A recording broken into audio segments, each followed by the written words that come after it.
오늘 이 말씀은 이제 예수님께서 이제 갈릴리 이제 사역을 시작을 하셨어요.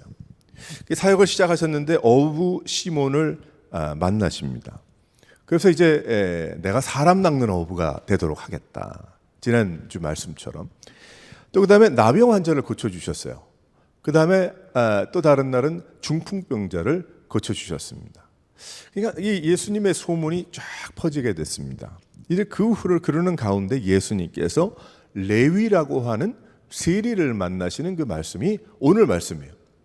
그러니까 이 레위라는 이름이 레위인 사람인데 그 세금을 걷는 그런 사람이죠. 그런 사람이었었는데 우리가 오늘은 이 말씀을 묵상하면서 또 들으면서 나누면서 내가 그 사람의 위치다라고 한번 생각해 보시면 좋겠어요. 그러니까 내가 레위라고 이름하는 세리장이다. 근데 이 사람이 예수님을 만나서 어떤 축복을 받았는가? 그것을 한번 생각해 보시면 내가 예수님을 만나서 어떤 축복을 누리고 있는가? 이걸 생각할 수가 있을 것입니다. 그래서 예수님께서 레위라고 하는 세리를 만나시는데 후에 이 레위라고 하는 세리는 마태입니다. 매튜죠. 그래서 이 마태는 아마도 예수님을 만난 후에 들려진 이름인 걸로 알고 있는데 하나님의 선물이다라는 그러한 뜻이 있어요. 그 매튜라는 그 마태라는 그러한 이름 안에는. 그래서 그 우리의 상상력을 좀 동원을 한다면 그 당시에 그 세리장이는 아마 조그만 그 사무실을 하나 가지고 있지 않았을까? 우리식으로 따지면 또 혹은 작은 창구를 하나 가지고 있지 않았을까? 그래서 세금을 걷던 그러한 사람입니다. 로마의 역사가 리비라는 사람은 이런 얘기를 했어요. 이 세리를 두고 뭐라고 이야기를 했냐면 세리가 있는 곳에는 법이 존재하지 않았고 돈을 내야 하는 사람에게는 자유가 존재하지 않았다. 뭐 이런 얘기를 했습니다. 그 정도로 그 당시에 그 세리장이가 얼마나 횡포가 심했고 얼마나 많은 사람에게 어려움을 주었는가는 우리가 알 수가 있는 그러한 이야기죠. 로마의 그 재정을 충당할 방법은 다른 방법이 없었습니다. 세금을 걷는 일이었죠. 그러니까 이 일에 창구가 세리였고 그래서 사람들은 세리라는 직업을 가진 그러한 사람을 향해서 아주 치를 떨 정도로 너무너무 싫어하고 미워하고 분노하고 있었던 그러한 부류의 사람들입니다. 유대인들 사이에서는 멸시를 더 받게 됐어요. 왜 그러냐면 로마 편에 서서 지금 자기 동족의 혹은 이웃의 그 돈을 갖다 부당하게 걷어놨기 때문입니다. 갈취했기 때문에 그래요. 종교적으로도 배척을 받았어요. 왜 그랬냐면 이방인들과 관계하지 말았어야 됐는데 이방인들과 관계를 가지면서 살아갔기 때문에 정결 그 규례에 어긋나는 그런 사람들이었습니다. 그 사람들에게 멸시를 당했고 하지만 다행이라고 생각한지 모르겠지만 로마의 보호를 받으면서 부를 축적하게 됐다. 뭐 이렇게 우리가 이해할 수가 있을 것입니다. 그래서 이 세리장이라고 이야기한다면 굉장히 불경건한 사람 그렇게 생각하기가 쉬운 거죠. 오늘 말씀도 보면 거기에 나옵니다. 그런데 그 세리를 오늘 27절 말씀을 보게 되면 예수님께서 보셨다는 거예요. 그 예수님께서 보셨다는 게 그냥 지나가는 걸 이렇게 보셨다 그 뜻보다는 예수님께서 그 세리장이를 주시하여 보셨다는 거죠. 관심을 갖고 보셨다는 것입니다. 무엇을 보셨을까? 아마 그의 일하는 모습을 보셨겠죠. 그 세리장이가 사람들을 만나고 돈을 걷고 하는 그런 모든 하는 것을 보셨을 거예요. 그를 예수님께서 어떻게 하셨는가 오늘 보니까 제자를 삼으셨습니다. 왜 하필이면 다른 사람 많이 있는데 그 레위라고 하는 세리장이 마태를 제자를 삼으셨을까? 아마 12명, 13명 중에 돈 관리할 사람이 없어서 그러셨을까? 그건 아니었을 것 같아요. 그를 제자를 삼으셨습니다. 더 준비된 자들이 많이 있었을 텐데 예수님은 다른 사역을 하시면서 중풍병자와 나병 환자를 고치시면서 가장 관심을 두셨던 것이 제자 양육이었잖아요. 제자를 삼으신 일이죠. 그들을 훈련하신 것이죠. 예수님께서 보실 때는 세리 마태는 어떤 사람으로 보였나? 세상 사람들은 멸시의 대상이요, 분노의 대상이요, 거짓말장이요, 횡포자요, 그런 사람이었지만은 하지만 예수님께서 보실 때에는 이 레위라고 하는 세리 마태는 어떤 사람이었는가 하면 제자였던 거예요. 주의 일을 감당해야 될 사람 일꾼이었다는 것입니다. 예수님은 우리를 보실 때 같은 눈으로 보시지 않는가? 우리가 오늘 말씀 제가 처음 시작하면서 내가 레위라고 하는 세리다라고 한번 생각을 하면서 말씀을 우리가 듣고 나누자고 이렇게 이야기를 했는데, 과연 나를 보실 때 하나님께서 어떤 모습이실까? 어떤 마음이실까? 세상 사람들은 나에게 관심이 없어요. 이 세상 사람들은 내가 뭐 어떻게 하든지 별로, 오히려 기분 나빠할 뿐이죠. 하지만 하나님의 눈으로 볼 때는 어떤 모습일까? 나를 이 세상에 그 멸시받을 어떤 이러한 사람이 아니라 하나님의 자녀로 보셨다는 거예요. 나를 하나님의 일꾼으로 보셨다는 거예요. 그래서 하나님께서 오늘 여기에 있게 하셨다는 것이죠. 레위라고 하는 세리는 지금은 세상에서 그렇게 살고 있었지만 예수님께서 보실 때에는 일꾼이었어요. 레위는 축복을 얻었습니다. 왜 그럴까요? 예수님을 만났기 때문에 그래요. 그래서 이 레위의 인생이 완전히 바뀌죠. 마태로 바뀌죠. 매튜로 바뀌게 됩니다. 그래서 이 매튜가 얼마나 큰 축복을 누리는가를 우리 오늘 말씀을 통해서 깨달을 수 있는데, 우리 몇 가지 한번 여기서 볼 수가 있어요. 첫 번째로 한번 다 같이 우리 읽어보도록 하겠습니다. 한번 읽어보죠. 시작. 레위라고 하는 이 세리장이 마태는 어떤 축복을 누렸는가 보았더니 부르심의 축복을 받았어요. 부르심의 축복이라, 컬링의 축복을 받았다는 거예요. 우리도 마찬가지예요. 우리도 부르심의 축복을 얻은 거예요. 불러서 온 거죠. 우리가 그저 내가 혼자서 없습니다. 그런 게 아니죠. 불러서 온 거예요. 불러서 크리스천이 된 거예요. 불러서 내가 예수 믿게 된 것입니다. 예수님께서 뭐라고 말씀을 하셨는가? 27절에 보게 되면 나를 따르라, 그렇게 말씀을 하셨어요. 마태가 얼마나 외로웠겠습니까? 이 레위라는 세리장이가 얼마나 참 혼자다라고 생각을 했겠어요. 많은 것을 가졌지만은 멸시와 사람 취급을 받지 못했던 그런 사람이 바로 마태인데, 이 마태가 얼마나 힘이 들었을까? 금전적인 안정, 그러나 그것이 전부가 아니라는 것을 그는 알게 됐어요. 외로운 가운데 있었습니다. 그러한 세리를 부르셨는데 뭐라고 부르셨는가 보니까 나를 따르라, 그렇게 말씀을 하셨어요. 그때 마태의 마음이 움직입니다. 아무런 확신과 느낌이 없는데 그가 움직였을까? 그냥 귀에 울리는 그 말만 듣고 그가 움직였을까? 아닐 겁니다. 예수님의 부르심과 함께 그가 느끼는 바가 분명히 있었을 거예요. 그 예수님을 통해서. 그래서 그가 모든 것을 버리고 일어나서 예수님을 따라간 것입니다.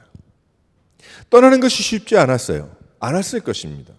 하지만 옳은 일을 위해서 떠난다는 것도 실은 쉬운 일이 아닙니다. 어려운 일입니다.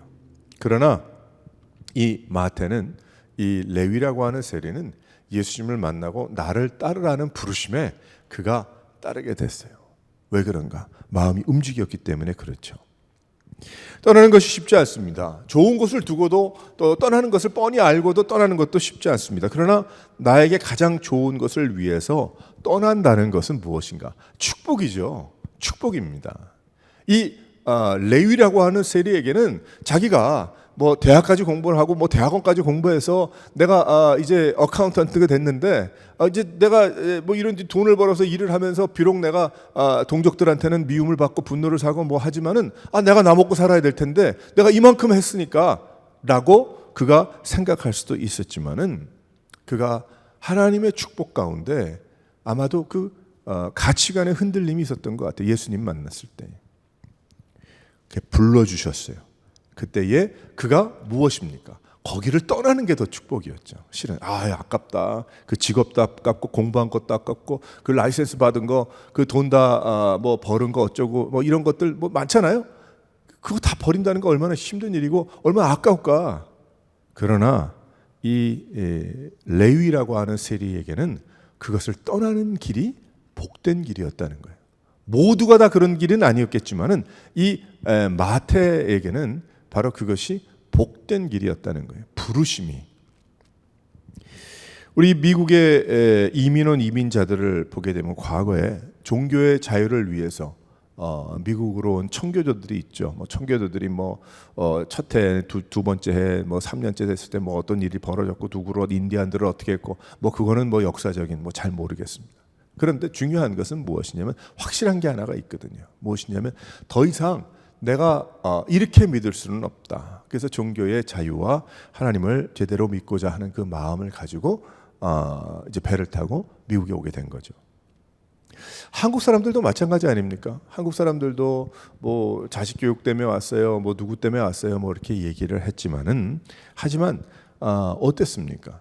떠나오는 게 참 복된 일이었다라고 이야기하는 이야기를 많이 듣잖아요. 어려운 일이죠. 쉽지 않은 일이죠. 더 나아가서는 예수 믿는 그러한 성도들 이렇게 만나면은 많은 분들이 이런 이야기합니다. 제가 한국에 있었으면 벌써 죽었겠죠. 그렇게 얘기를 합니다. 죽고 사는 거야 하나님께 달려 있는 거지만 자기가 생각할 때 그렇다는 거예요. 내가 미국 왔으니 그래도 가정을 지키고 내가 여기까지 이렇게 살아가고 있습니다라고 이야기하는 그런 분들을 만나게 됩니다. 복된 일이죠. 떠난 것이 복된 거였어요. 그 사람에게는. 선교사님들도 마찬가지예요. 외국에 나가서 30년을 했는데 20년, 40년을 선교 활동을 하신 그런 분들을 만나보게 되면 떠난 것이 축복이었습니다. 내가 한국을 떠난 그 좋은 여러 가지 환경을 떠난 것이 오히려 나에게는 큰 축복이었습니다. 이런 이야기를 하시는 분들을 많이 보게 됩니다. 우리가 세상을 살다가 떠나야 되는 일들이 많이 있어요. 가깝게는 이사를 가야 되는 일도 있겠고 또 믿음 생활을 하던 공동체에서 떠나야 되는 그런 경우도 생길 수도 있겠죠. 상황에 따라서는 또 여러 가지 일들이 많이 있습니다. 일들이 일어나지만 하지만 옳은 것을 위해서 떠난다는 것, 부르심을 받고 나아간다는 것은 복되다는 거예요. 마태를 보게 되면 자기 마음대로 이런 것이 아니라 하나님의 부르심을 따라서. 그냥 갔을까? 아니죠. 부르심 때문에 갔죠. 또 부르심을 듣게 하시는 하나님의 은혜인 겁니다. 마태가 그 부르심을 나를 따르라라는 이야기를 듣고 그 음성이 예수님의 음성으로 들렸다는 그 자체죠. 만약에 그것이 옆집 사람이 나를 따르라 근데 그 매튜가 할 일 없이 돈통 집어 던지고 그 옆집 쫓아갔겠어요? 그건 아니겠죠. 그러니까 예수님의 음성이 예수님의 음성으로 들렸다는 게 이게 복된 거예요. 우리가 교회 나와서 하나님 말씀을 들어도 어떤 경우에는 하나님 설교 시간에 말씀을 들어도 저 말이 나를 괴롭게 하기 위해서 하는 얘기다 하는 얘기를 해도 안 되지만 그렇게 들어도 안 되는 거 아니겠습니까? 근데 어떤 경우에는 그럴 때도 있더라고. 그러니까 귀가 다 열려 있다고 다 듣는 얘기가 아니더라는 거예요. 그런데 이 마태는 그 예수님의 나를 따르라는 그 말씀을 예수님의 말씀으로 들렸다는 게 은혜요. 또 그리고 그 부르심 자체가 축복이었다. 세상적으로 믿졌어요. 있겠지만은 그걸 떠나서. 그래서 기도한다고 하고 기도해 보겠다고 하고 하는 이유가 하나님의 부르심을 확인하기 위해서죠. 함께 하심의 축복인 겁니다. 그래서 이 마태를 생각을 해보게 되면 참 복받은 인생이다. 그 제자들이 다 그렇지만 복받은 인생이다. 왜 그런가? 하나님의 부르심을 들었기 때문이다. 나를 따르라. 우리는 어떤가요? 우리는 복받은 인생 아닙니까? 나를 따르라. 오늘 조금 누구 일들이 있어가지고 못 나오신 분들 계시지만 말고 오늘 예배 드리러 가자라는 성령의 음성을 들었기 때문에 우리 나온 거 아니겠어요? 다? 우리의 의지와 우리의 힘으로 언제까지 할 수 있겠습니까? 못해요. 얼마 하다가 피곤해서 관두고 말죠. 하지만 하나님의 음성으로 들었기 때문에 나는 예배자고 예배를 드려야 됩니다. 오늘 어느 분이 아침에 전화가 오셨어요. 와가지고 오늘 저에서 예배 참석을 못합니다. 저에게 출석 보고 하는 겁니까? 아니죠. 그게 아니고 그 마음속에 하나님의 부르심, 예배의 중요성 하나님께 드려야 되는데 그것이 너무 그러니까 저한테라도 연락을 하는 거 아니겠어요? 얼마나 귀한 마음입니까? 그게 모든 게 다. 그 부르심. 그래서 그 어느 순간에 일어서서 주님을 따라 나서는 그런 모습. 복된 모습이죠. 복된 모습이에요. 그래서 이 매튜가 마태가 예수님의 음성으로 듣지 않았다고 한다면 예. 그리고 끝날 수도 있어요. 요거 일 마치고 제가 좀 생각을 해보겠습니다. 집에 갔다 그 다음날 안 나올 수도 있어요. 그런데 그런 것이 아니고 그 즉시로 주님을 따랐다는 것은 그 부르심의 축복을 누렸다는 겁니다. 우리도 예수님의 부르심을 따라 예수 믿게 됐고 예배드리는 예배자들이 됐고 우리가 오늘도 성령의 음성을 듣고 주님 전에 나와서 우리가 믿음 생활하면서 나가는 이 모든 것 복되다는 것, 축복이라는 거죠. 하나님의 부르심을 얻었기 때문에. 그러니까 이 레위라 하는 세리만 축복받은 게 아니고 여러분들이 다 복받은 인생임을 믿으시기를 바랍니다. 이 세상에 있는 사람들이 다 그 부르심의 음성을 듣는 게 아닙니다. 세상에 복음은 전파되나 하나님이 택한 백성이 아닐 수 있잖아요. 어떻게 알겠어요? 그러니까 우린 다시 한번 하나님 앞에 감사한 마음으로 나가야 되는 것입니다. 두 번째로 어떤 축복을 얻었는가? 다 같이 한번 읽어봅니다. 시작. 회개의 축복이에요. 32절 말씀을 보게 되니까 내가 죄인을 불러 회개시키러 왔노라. 그 말씀을 하시죠. 세례 요한도 그 얘기를 했어요. 천국이 가까웠노라 회개하라. 회개가 왜 필요한가? 하나님과 막힌 담을 헐고 막힌 파이프를 뚫기 위해서 회개가 필요한 거예요. 그냥 회개가 되는가? 그가 내가 잘못했다는 것을 제대로 알 때에 회개할 수 있는 거죠. 아니면 회개가 안 되는 거죠. 콜라 머신 있잖아요. 콜라 머신도 뜨거운 물 맨날 붓죠. 장사하는 분들 끝날 때 거기다가 뜨거운 물 부어가지고 왜 그러냐면 그 설탕물이니까 찬 거니까 가다가 막히고 하면은 파이프가 막혀가지고 나중에 물이 넘치니까. 근데 저희 집에 물이 계속 넘쳐요. 넘쳐가지고 뜨거운 물을 붓고 가장 뜨거운 물을 붓고 펄펄 끓는 물을 붓고 그러면 좀 나. 그러다가 어느 정도 지나면 또 그것이 저쪽 바닥으로 물이 새고 그래요. 그래서 왜 그럴까? 언제 한번은 봐야지. 날짜를 잡아가지고 한번 봤더니 중간에 여는 뚜껑이 있어서 뚜껑을 열어가지고 그 긴 스네이크라고 그러죠. 그거 얻어다가 구멍을 막 길지도 않죠. 사람 한 2키 정도 되는 길이 쭉 집어넣어가지고 촉촉촉촉촉 하니까 뜨거운 물 부면서 그걸 하니까 저 밑에 그 건더기들이 녹아 내려가고 구멍이 뻥 뚫리더라는 거예요. 우리가 아무리 내가 생각할 때 깨끗한 물을 부어서 녹인다고 해도 똑같은 것 같아요. 우리의 죄악, 우리의 원죄의 문제가 있고 또 우리의 죄악된 그러한 삶이 막히고 결국 그래서 혈관이 막혀가지고 나중에 어디가 펑 해가지고 아픈 거 아니겠어요? 마찬가지로 그걸 뚫어야 된다. 어떻게 뚫는가? 회개시키기 위해서. 그것이 뚫어져야 하나님께서 우리에게 허락하신 하나님과의 우리의 그 만남이 이루어지고 우리가 살 수 있는 길이지, 그것이 단절됐을 때는 어떻게 됩니까? 아무것도 아니라는 거죠. 터지고 마는 겁니다. 망가지고 마는 거, 넘치고 그저 버리고 마는 겁니다. 하지만 주님을 만난 그러한 인생은 어떻게 됩니까? 그 제대로 주님과 교통하고 주님과 만나고 하는 그 인생이 되니까 살아나는 거죠. 생명이 있는 거 아니겠어요? 그래서 여기 예수님께서 말씀하시는 것, 인간이 죄를 범해서 죄인이기 때문에 하나님과 만날 수 없어서 결국 거기에 썩어지고 마니까, 죽고 마니까 그 파이프를 연결시키기 위한 그 방법이 무엇인가? 회개라는 방법이라. 뚫어놓는 것입니다. 내가 잘못했다는 것을 제대로 알 때에, 하지만 회개하는 거죠. 내가 잘못 가고 있다는 것을 제대로 알 때에 회개할 수 있습니다. 내가 전부가 아니라 내 위에 크신 하나님의 능력과 그 은혜가 있다는 것을 깨달을 때 내가 어떻게 됩니까? 회개할 수 있는 거죠. 내가 무릎 꿇을 수 있는 거고.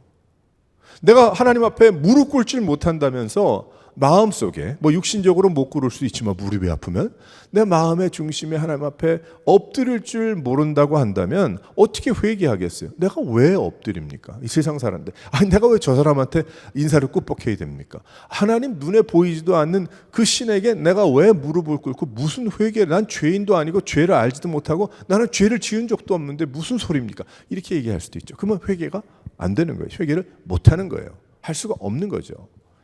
하지만 하나님의 크신 귀한 은혜와 하나님의 높으신 귀한 그 능력과 하나님의 그 존재를 알아가면 알아갈수록 어떻게 됩니까?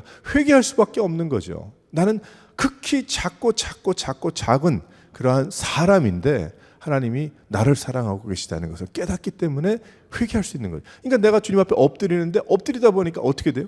시몬도 그랬잖아요. 어부가 이 고기를 그 2배에 가득 찰 찢어질 정도로 그 얻은 다음에 그가 예수님 앞에 엎드려 나는 죄인이로소이다 나를 떠나소서. 시몬이 이 어부가 무슨 신학교를 다녀와가지고 신학적으로 앞뒤가 맞아서 1번 하나님 앞에 엎드려 2번 주님 나를 떠나소서 난 죄인임 그렇게 얘기를 했을까? 아니죠. 예수님 그의 존재 하나님이신 예수님의 그분을 내가 만난 그 순간 하나님이라는 걸 알았을 때에 나는 회개할 수밖에 없다는 거예요. 뭐 누가 시켜서 회개, 지금은 회개하는 시간입니다. 앞으로 10분 동안 회개 기도하십시다. 그래서 회개하는 게 아니고 그 하나님의 그 존재와 하나님의 모습과 하나님이 누구신지를 제대로 알면은 내가 할 수밖에 없다는 거예요. 할 수밖에. 내가 예전에 회개한 기도를 또 할 수밖에 없다는 거 어떤 경우에는. 왜 그래요? 그건 너무 죄송하니까. 너무 미안하니까. 회개죠. 눈에 띄고 마음이 열리고 새로운 시작이 되는 것이 바로 회개라는 거예요. 예수 믿는 자들에게는. 마태가 모든 것을 다 버리고 일어난 일도 그것이 무엇입니까? 회개가 있었기 때문에 일어났겠죠. 그 마음속에. 만약 이것이 아니다 라는 그 당시에는 눈물 콧물 쏟는 회개의 기도는 했다는 이야기는 없지만은 그 중심에 이거는 아니다라고 생각을 했고 이것은 잘못이다라고 생각을 했기 때문에 그는 일어나 엎드린 것처럼 예수님을 쫓아간 것입니다. 자신의 잘못된 인생길을 깨닫고 일어섰기 때문에 그래요. 그것은 엎드린 것입니다. 하나님 앞에 엎드린 거예요. 실은 하나님 앞에 찬양할 때 주님 2손 올려 찬양을 열정적으로 하지만 그것은 일어서서 2손을 올려서 찬양한 것이 아니라 그건 엎드린 찬양인 거예요. 실은 그 모습은 바로 이러한 뜻에서 볼 때에 회개는 말로만 눈물로만이 아닌 인생의 방향이 바뀌는 것이기 때문입니다. 왜 믿지 못하는가? 그것은 진정한 회개가 없었기 때문에 못 믿는 거예요. 진정한 회개가 없기 때문에 못 믿는 거예요. 회개는 하나님의 축복입니다. 역사를 보게 되면 모든 부흥의 시작이 무엇인가? 바로 회개죠. 1907년도 평양 대부흥도 회개에서 시작되지 않았습니까? 한국의 놀라운 그러한 부흥의 역사도 원산에서 하디 선교사님의 그 회개가 아니었겠어요? 그런 회개죠. 종교개혁의 역사도 결국 회개. 내가 예수를 믿게 된 일도 전부 회개에서부터 시작이 된 거예요. 실은. 근데 그것을 잊어버리고 있는 거죠. 그러니까 그것이 이단들이 회개 한 번만 하면 되지 또 하냐? 그런 소리 하는 거죠. 왜냐하면 그게 귀에 익숙하거든. 내 삶에 익숙하거든. 내 몸에 익숙하거든. 내가 매번 하나님 앞에 나와서 회개한다는 것이 너무 불편하거든요. 그거 너무 이상하거든요. 내가 안 해버릇하니까. 근데 아까도 얘기했지만 하나님의 높으심과 그 크신 은혜와 하나님의 사랑과 하나님의 하신 일과 하실 일과 하실 일에 대한 하나님의 말씀을 제대로 내가 깨닫는다고 한다면 회개하는 게 너무 좋은 거예요. 너무 감사한 것이고 그것이. 왜 그래요? 내 잘못을 하나님 앞에 고백할 수 있기 때문에. 나는 또다시 내가 내 자신을 쳐서 주님 앞에 복종해야 되는 사람이지만 그래도 그런 방법을 주셨기 때문에. 그런데 어디 2단, 3단들이 얘기하는 소리가 회개를 한 번만 하고 또 하는 건 아니다. 뭐 이런 소리 하고 앉았으니까 그게 옳은 것 같아. 뭐 회개 기도합시다 하면 싫은 거예요. 회개할 것도 없고 내가 보면 지난주 내가 죄진 거 있어야지 회개하지 이런 얘기를 하는 거죠. 근데 그것이 아닌데. 하나님 없이 하나님을 멀리하고 살아갔던 삶, 회개해야 되겠죠. 은혜를 사모하고 말씀을 순종하지 않은 삶, 회개해야 되겠죠. 하나님의 능력을 떠나서 하나님의 능력 안에 살지 아니하고 내 능력으로 사는 것처럼 내가 살아갔던 그러한 인생, 내가 회개해야죠. 부르심을 알고도 하나님 앞에 헌신하지 않은 것 회개해야죠.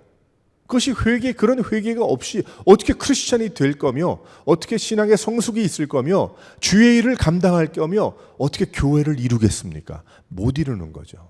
안 되는 거죠. 어느 분 이제 통계적인 비슷한 얘기지만 그런 얘기 하더라고요. 교회 나오는 분들의 한 10%, 5%, 10%만 강하게 헌신해도 그 교회는 참 잘 나가는 그러한 교회가 된다. 이런 얘기를 하더라고요. 있을 수 없는 이야기죠, 실은. 입에다 담지도 말아야 되는 일 아니겠습니까? 100% 예배에 나오면 글쎄 모르겠어요. 뭐 퍼센테이지로 얘기하는 건 잘못일 것 같은데 뭐 한 20%는 예수 안 믿는다고 하면 참 좋을 것 같아요. 예수님을 믿어야 될 분들이다. 그럼 나머지 80% 세례받고 예수님을 믿는 성도들은 전부 헌신자입니다. 당연한 얘기 아니겠어요? 근데 왜 그렇게 되지 않고 5% 10% 얘기하고 15%만 부흥하는 교회라 이따 소리들을 하고 있나? 왜 그럴까요? 이게 뭔가 잘못됐기 때문에 그래. 그게 아닌데 믿는 게 우리가 늘 주님을 알아가고 하나님의 높으심과 크심을 깨닫고 그 축복 가운데 우리가 살아가는 것을 감사하면서 그렇게 살아가는 것인데 그때에 회개가 있고 회개가 있을 때 부흥이 있고 부흥이 있을 때 헌신이 있고 그 다음에 주의 일을 감당하는 그러한 일들이 일어날 때 땅끝까지 복음이 전파되는 역사가 일어나는데 우린 다시 한번 이것을 깨닫고 우리가 하나님 앞에 회개할 수 있다는 것 예수 그리스도 이름으로 이것이 축복임을 누리는 여러분이 되시기를 주님의 이름으로 축원합니다. 세 번째로 어떤 축복이 있습니까? 다 같이 한번 읽어보겠어요. 시작.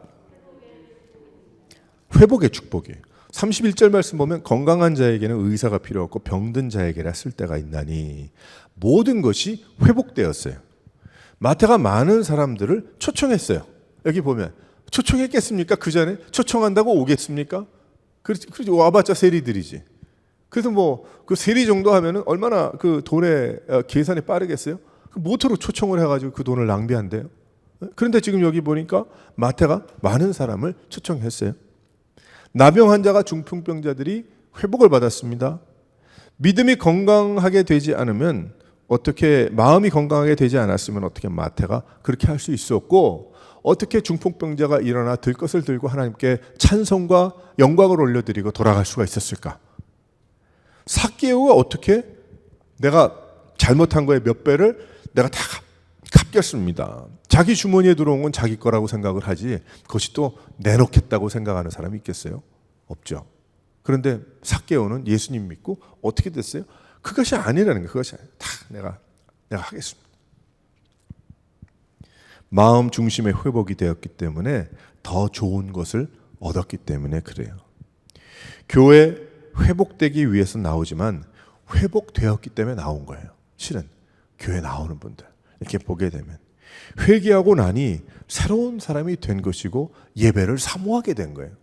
그러니까 회복이 있는 겁니다. 우린 벌써 그렇기 때문에 하나님 앞에 나와서 찬송하고 말씀 듣고 예배하고 기도하고 우리가 하는 이 모든 것은 회복이 있기 때문에 그런 거예요. 회복이 있었기 때문에 그런 거예요. 아마 그것도 하지 못하는 가운데 있다면 그건 회복이 필요한 사람들이에요. 그래서 우리는 그런 분들을 인도해야 되겠죠. 뭐 요즘에 유튜브에 보면 뭐 온통 다 뭐 여러 가지 많은데 그 중에 찬양하는 분들이 있어요. 찬양 참 은혜롭게 하시는 그런 분들이 계셔요. 근데 요즘 참 잘 돼 있어서 뭐 그 사람이 어떤 사람인지 뭐 그렇게 크게 관심은 없지만 하지만 어쩌다가 이렇게 관심을 갖게 되면 저 사람은 어떤 간증이 있어서 저런 찬양을 할까? 저 사람은 어떤 고백이 있어서 어떤 체험이 있어서 저런 그 뭐 헌신하고 봉사하는 거는 볼 수가 없고 되게 찬양하는 것들이 나오니까 하는 얘기입니다. 어떻게 저렇게 은혜롭게 할까? 그래서 이렇게 돌아보게 되면 어떤 분들은 뭐 건강에 뭐 또 가정에 뭐 경제적인 뭐 그런 일들이 뭐 다 있더라고요. 자기 그 체험과 그 가운데 주님을 만난 그 회복의 축복들, 그 아픔 가운데 어려움 가운데 있어진 하나님의 놀라운 그 회복의 역사를 통해서 내가 노래할 수밖에 없다는 그러한 것. 얼마나 귀한지 모르겠어요. 제가 아는 어떤 그 자매님은 평생을 아마 그 찬양을 한 것 같은데 그 찬양을 많은 교회들 이렇게 다니면서 교회 예배를 하셨는데 한 수년 전에 아마 암을 한번 앓으셨던 것 같아요. 잠깐 몇 년 연락이 없어서 그 지나고 났더니 암으로 고생하다가 결국 회복받고 다 나았고 이제는 그런 일들이 한번 지나가니 이제는 내 죽어도 살겠고 내 살아도 주를 위한 것이라 그것 아니겠어요? 그래서 작은 농촌 교회들, 작은 교회들 그런 교회들 찾아다니면서 찬양을 하더라고요. 그래서 사진을 올리고 저 오늘은 어디 갔다 왔습니다. 뭐 이런 얘기를 하시더라고요. 그래서 제가 느끼는 게 그 참 그 인생이 한번 고비를 넘고 그 믿음의 체험을 한번 한 후에는 그렇게 살아가는 거, 그 축복을 나누는구나, 회복의 축복을 나누고 있구나. 우리가 교회가 그런 곳이 되어야 되지 않겠어요? 우리 교회가 내가 이러이러한 일들이 있었는데 주님께서 은혜를 주셔서 오래건 새로운 교회를 세우게 하시고 이 교회를 통해서 하나님께서 이런 복된 회복과 주님을 체험하는 역사를 주셨습니다. 그래서 나는 주를 위해 살 것이고 내가 주님을 떠나서 살지 않을 것입니다. 이런 고백이 있어야죠. 이런 중심이 있어야죠. 우리는 다시 한번 하나님 앞에서 이 마태가 복을 받은 이유는 회복받았기 때문이다. 너무 아비어스한 그러한 일이에요. 회복받았기 때문이다. 우리도 주님 앞에 받은 그 회복을 감사하면서 누릴 수 있는 여러 성도들 되시기를 주님의 이름으로 축원합니다. 네 번째로 우리 마지막으로 다 같이 한번 읽어보세요. 어떤 축복이 있었는가? 시작. 부르심의 축복입니다. 회개의 축복입니다. 회복의 축복입니다. 마지막으로 그리고 그것은 잔치와 같은 축복이에요. 잔치와 같은 축복. 마태 잔치했어요. 삭개오 잔치했어요. 그 들것에 실려서 왔다가 일어서서 나간 그 중풍병자 회복된 사람들 어떻게 했을까? 잔치를 했겠죠. 나병 환자 그 법적으로 다 내꺼내고 보이고 해결받은 후에 잔치를 했겠죠. 혼인집 잔치와 같다. 가나의 혼인잔치가 왜 그렇게 유명합니까? 그것은 예수님이 함께 하셨기 때문에 그렇지 않아요? 네? 물이 술이 됐기 때문에 그 잔치 유명한 잔치입니까? 먹을 게 많아서 마실 게 많아서 거나하게 취하기가 쉬워서 그것이 아니고 그것은 바로 예수님이 함께 하셨기 때문에 예수님이 하나님이심을 드러내셨기 때문에 복된 잔치가 아닌가요? 그래서 우리가 예배를 드릴 때 예배를 뭐라고 이야기합니까? 어떤 경우는 셀러브레이션이라고 이야기하죠. 잔치다. 셀러브레이션. 왜? 그 안에 회개가 있고 회복이 있기 때문에. 그렇기 때문에 그 예배가 기뻐 뛰며 잔치하는 거예요. 기뻐 뛰며 감사하는 거예요. 그럴 수밖에 없는 거죠. 그걸 우리가 정죄할 필요는 없습니다. 그럴 필요가 하나도 없죠. 방법이 달라서 그렇지. 우리가 소그룹 모임을 모이죠. 목장 모임을 모이죠. 목장 모임은 어떻습니까? 이거 준비 좀 안 했으면 좋겠는데. 그래서 어떤 경우에는 이거 식사하지 말고 그냥 목장 모임만 2시간 딱 모이고 헤어지도록 그렇게 합시다. 그래도 그렇게 됩니까? 손님이 오면 맛있는 다과를 내놓고 좀 먹이고 싶고 대접하고 싶고 그래서 하는 거 아니겠어요? 그 뜻은 무슨 뜻입니까? 밥을 많이 하든 안 하든 그걸 떠나서 잔치하는 거예요. 잔치하는 거예요. 왜 그래요? 회복이 있었기 때문에. 제가 멕시코에 여러 번 다녀오면서 참 잘 못 사는 그런 도시에 이제 옆에 그런 동네들인데 가보게 되면 예배당이라고 뭐 뼈대만 있는 시멘트만 올렸어요. 올리다가 돈 없어서 못 올리고 거기서 예배를 드리고 그 땅바닥 흙바닥이죠. 뭐 흙에 앉아가지고 그 따말리라 그러나 그것도 바나나 껍질에다가 밥인가 넣어가지고 그거 먹는 거. 뭐 한국 사람 입에는 맞을 수도 있고 안 맞을 수도 있고 뭐 핫소스 확 쳐서 넣으니까 맛은 있더구만. 하지만은 그거 뭐 주는 물 다 마시면 배탈 나고 어렵죠. 어려운데 다 먹지는 못했지만은 무엇을 느낄 수 있었냐면 그 예배를 끝난 후에 그 성도들이 몇십 명의 성도들이 뭐 이것 뚜껑 열고 저거 봉지 열어가지고 서로 먹을 거 나누고 친교하고 하는 그 모습들이 그것이 무엇인가 하면 잔치였다는 거예요. 잔치였다는 거. 그래서 참여해 보려고 나중에 배고프더라도 믿음으로 먹자 그러고 먹고 배탈 난 적도 있지만은 뭐 그거 뭐 배탈이야 뭐 지나가면 끝이지만 하지만 그 기억에 남는 것은 정말 그 예배는 셀러브레이션이구나. 그냥 찬양만 뭐 잘해서 뭐 설교만 뭐 재미있어서 그게 아니고 끝난 다음에 셀러브레이션이다. 한국도 마찬가지. 그래서 우리는 늘 행복합니다. 그래서 교회에 오면 뭐예요? 행복하죠. 찬양도 좋고 기도하는 시간도 좋고 말씀 시간도 좋고 끝난 다음에 같이 이야기 보따리 풀어놓고 요즘 뭐 오미크론 때문에 좀 쉽지 않지만은 요거 좀 지난 다음에는 얼마나 좋아요. 예전에 우리 친교할 때 얼마나 먹으면서 뭐 음식 나누면서 재밌는 이야기 많이 했습니까? 뭐 교회들마다 다 그러겠지만은 그것이 필요하다는 거예요. 그것이 무엇일까? 바로 그것이 마태의 잔치의 축복이었다는 거예요.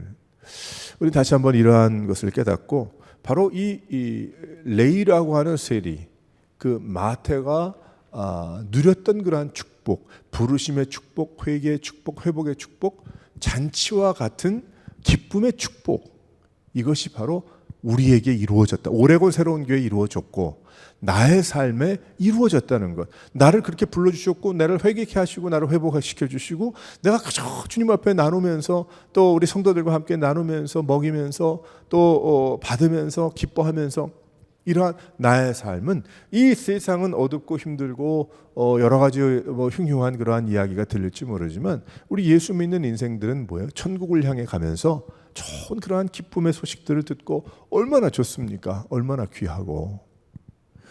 우린 다시 한번 이러한 삶이 우리의 삶이라, 그러니까 마태가 얻은 축복의 삶이 나의 삶이다, 우리의 삶이다 깨달으면서 무엇해야 될까요? 누려야 되는 거예요. 누려야 되는 거예요. 기뻐하고 감사하고 하지만 누려야 되는 거예요. 그것을 누리라. 부르심을 누리라. 그러면 좀 이상하지만 부르심을 내가 누리는 거죠. 하나님의 부르심을 내가 그 안에 거하고, 근데 그 주님의 부르심을 향해 달려나가고, 그게 다 누리는 거 아니겠어요? 회개를, 회복을. 사랑하는 성도 여러분, 그래서 우리 오레곤 새로운 교회 성도들이 다 영적으로 건강하고 육신적으로도 건강하고 말이에요. 어제 제가 어느 기사를 보니까 그런 게 나왔더라고. 그 대장 암에 걸렸던 어떤 젊은 부부의 남편이 애들 둘인데 한 2년밖에 못 산다고 그랬대. 근데 지금 벌써 지난 지가 한 5년이 지났는데 아주 펄펄해. 그리고 더 나빠지진 않았어. 근데 이 사람이 그렇게 여행을 다녔대. 가족들 다 데리고. 내가 이제 2년밖에 못 산다니까 내가 할 수 있는 건 여행을 좀 가야 되겠다. 그래서 가족들과 여행을 막 다니면서 아주 긍정적으로 낙심치 않고 그렇게 했나 봐요. 그분이 믿는 사람인지 안 믿는지는 저는 모르겠지만은, 그러니까 그러는 가운데 그 기사가 그 암을 이기고 있다. 지금도 그렇게 기쁨으로 생활하고 있다. 이런 얘기를 하고 있더라고요. 세상적으로도 그런 얘기 하지 않습니까? 근데 우리 세상적인 그 케이스지만은 우리는 예수 믿는 인생들이니까 암이 났든 또 하나님이 부르시든 그것은 하나님의 뜻에 맡기고 우린 늘 어떤 마음이에요? 이 축복을 누리는 그러한 인생이라. 우린 다시 한번 그래서 그 라이프를 세상적으로는 인조이 하십시오 이런 얘기 할 수 있지만은 우리는 세상을 인조이 하는 게 아니고 우리의 주님과 동행하는 삶을 인조이하고 누릴 때에 하나님께서 주시는 귀한 은혜를 따라서 나의 삶 가운데 주님을 드러내고 그것이 큰 기쁨이 되어 영광이 되더라. 할렐루야. 우리의 이러한 삶임을 깨닫고 믿음으로 살아가는 여러 성도들 되시기를 주님의 이름으로 축원합니다.